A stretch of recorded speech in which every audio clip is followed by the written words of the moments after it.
What is up, everybody? Soundspeed here, and I am bringing you a little bit of an impromptu, informal video about my actual thoughts on My Little Dashie. I've already even filmed a sort of douchey sort of review, kind of like zero punctuation, only not really. I don't know. And I had sort of reviewed it, and I've gone through all these measurements to sort of like do a scripted and acted out review of My Little Dashie, and I feel like it really doesn't reflect my actual feelings on the story and how I actually feel about it. So instead of that, here's this. This is just like a bit of an impromptu, like I said, informal video, just talking about how I felt about My Little Dashie and what my honest-to-God thoughts were. So, if you haven't read My Little Dashie, I would recommend you go and do so right now, seeing as how this video will make absolutely no sense and you'll have no idea what I'm talking about. Otherwise, you probably already have read My Little Dashie and you're here to hear my thoughts on it, so here we go. I'm going to assume that you've already read My Little Dashie and already know what happens in it, so I'm just going to skip right into my actual thoughts. So, first of all, I'm going to address that whoever gives this story like a negative rating gets a ton of backlash for the community, which I find really unfair. For a bunch of people that live by this mantra of love and tolerance, you really don't see a lot of that. Some guy, I'm not really sure what his name was, it was like Mike the Microphone, and he put out a review that was like less than flattering about My Little Dashie. It was like, you know, it was below average, I didn't like it, da-da-da-da-da. And he got a whole lot of flack for it, so I'm just gonna go out on a limb here and say that's not really fair because he did have some legitimate points there. The story is not exactly surprising. It really does have a habit of letting you know what's going to happen in the end all throughout the story, in the beginning, in the middle. It's always, you know, alluding to the fact that Rainbow Dash is going to have to go back home one day. You just don't know when until the end pops up and you're like, oh, well, you know, I already knew this was going to happen.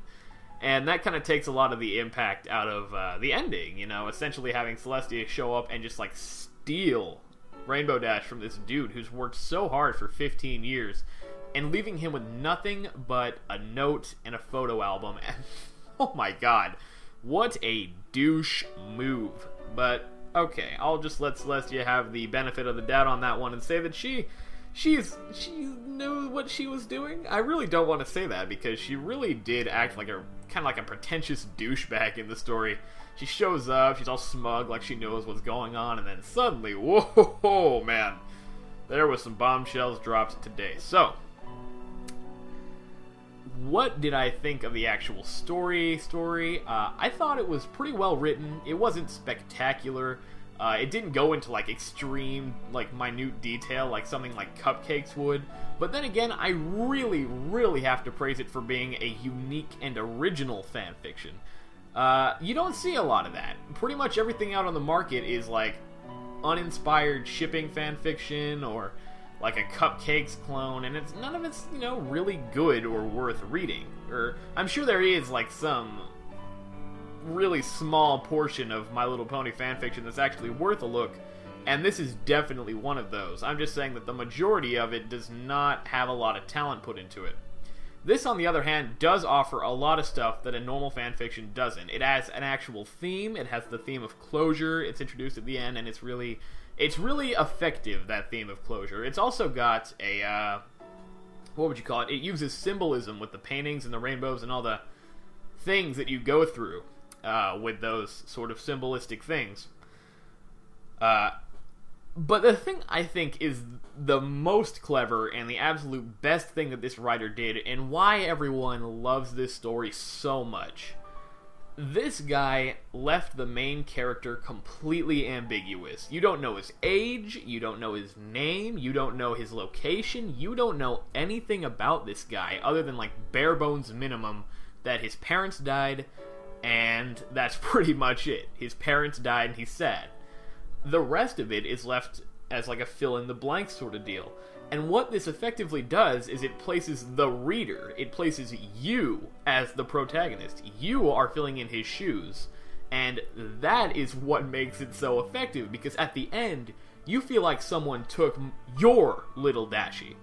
That you feel like really depraved and sad and you're crying and you just don't know why. It's My Little Pony, what's wrong with you?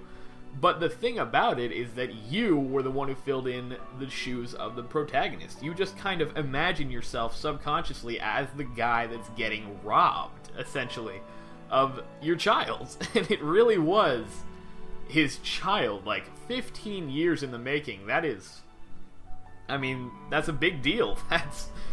That's a lot of time for this guy to have gone through, and by extension, you feel like you were there for those 15 years, and you really do get that same feeling of deprivation and loss that the protagonist would have gotten. And what I think a lot of people missed about this fanfiction was that you're also supposed to feel the theme of closure at the end, which I did, which is why I didn't cry. It ended on a high note, and I felt that high note, but a lot of people just sort of miss that and keep going low. It's like, he's looking towards the future. Oh, what? Well, I'm not, you know. Instead of that, they just dwell on the past, which he promised himself he wouldn't do. And I can really, really appreciate the story for doing that. That is one of the most clever things that I have seen in any piece of literature. And not a lot of people really seem to notice this. They just have this profound connection to My Little Dashie, and they don't realize that they feel that way because it was them in that story. It wasn't just some random dude you'll never see again. When you imagine that story, you imagine it happening to you. And that is why all of those emotions really start popping up and getting in there. Now, when it comes to My Little Dashie, it's not perfect. It's got a lot of flaws, honestly. It starts off really dreary, extremely dreary. Like, they go to such an extreme degree to let you know exactly how shitty this town is. And I'm just going to refer to it, henceforth as Detroit, because that's the only city I can imagine is this bad. So, this guy is in Detroit, and it makes sure you know that it's Detroit. This is Detroit. This is an absolute trash city, and it spends so much time harping on how bad it is, you're just like, okay, I didn't come here to read 101 Reasons Why Living in Detroit is a Horrible Life Choice. I came here to read My Little Dashie, and that's what you do get after a while. I thought the middle was good, I thought a little bit of the ending was good, but once again, it really was not, unpredictable. You could see the ending coming from a mile away, which makes it a lot less effective, but it still works, and it still does a great job of what it tries to do. Anyways, do I have anything else to say on the subject? I've been rambling for about 8 minutes, so I really do need to wrap this up.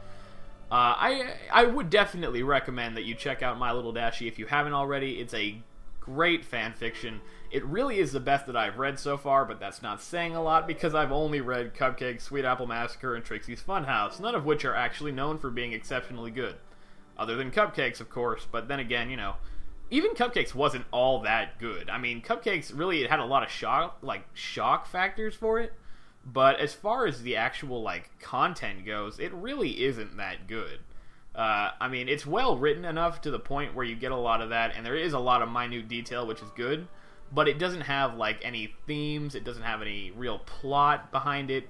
It really is just an excuse to kill off Rainbow Dash, which isn't very, that's not a very good, premise, When you go into making a story, you want it to have a theme, you want it to have a message, If you want a story that's going to be remembered, you want something to remember it by, and that's why My Little Dashie is so accepted and so big in the fanbase. It's because it really does leave the lasting effect on you that a real piece of literature can and often does have. So, yes, I did very much like My Little Dashie. You all pretty much liked My Little Dashie, but once again, I don't really see anyone with a middle ground opinion on this, thing. It's either you really liked it, or you thought it was massively, massively overrated, which, don't get me wrong, it is kinda overrated. It is actually pretty overrated. Everyone praises it like it's this godsend fanfiction, and while it is exceptionally good, it is not, really good. A real published book has a better chance of being more enjoyable as a story than My Little Dashie does. But of course, given that it is fan fiction and written by one guy, and there was an editor on there, but most of the time these things, publishing a book is a really big deal, and people do not like to publish mistakes. and shit gets mulled over and redone and rewritten, rough draft, final draft, all this drafting and nonsense, and not having all of those at your, disposal, not having a lot of people looking over it, only having one guy looking over it, and, being a fanfiction on zero budget, just being written probably, in, as a side project, while you're at work or something, just in between shifts. I'll write, the next little bit of My Little Dashie. And it is fantastic considering those situations. Once again, it really is good, and I think this guy really can have a future in actual published, books. This guy really is a good writer. He really knows what he's going for with the story, and he really does leave a good message and a good impact. And this guy really needs to get a job. So, Rob Cochran 53, good job on the story. I really did like it. Anyways, thank you all for watching, and I would like to hear your thoughts in the comments. What did you think of My Little Dashie? Did you think it was overrated? And what were your thoughts on it? I would definitely like to hear you guys say. So, thank you all so very much for watching, and as always, I will see you guys next time. Adios.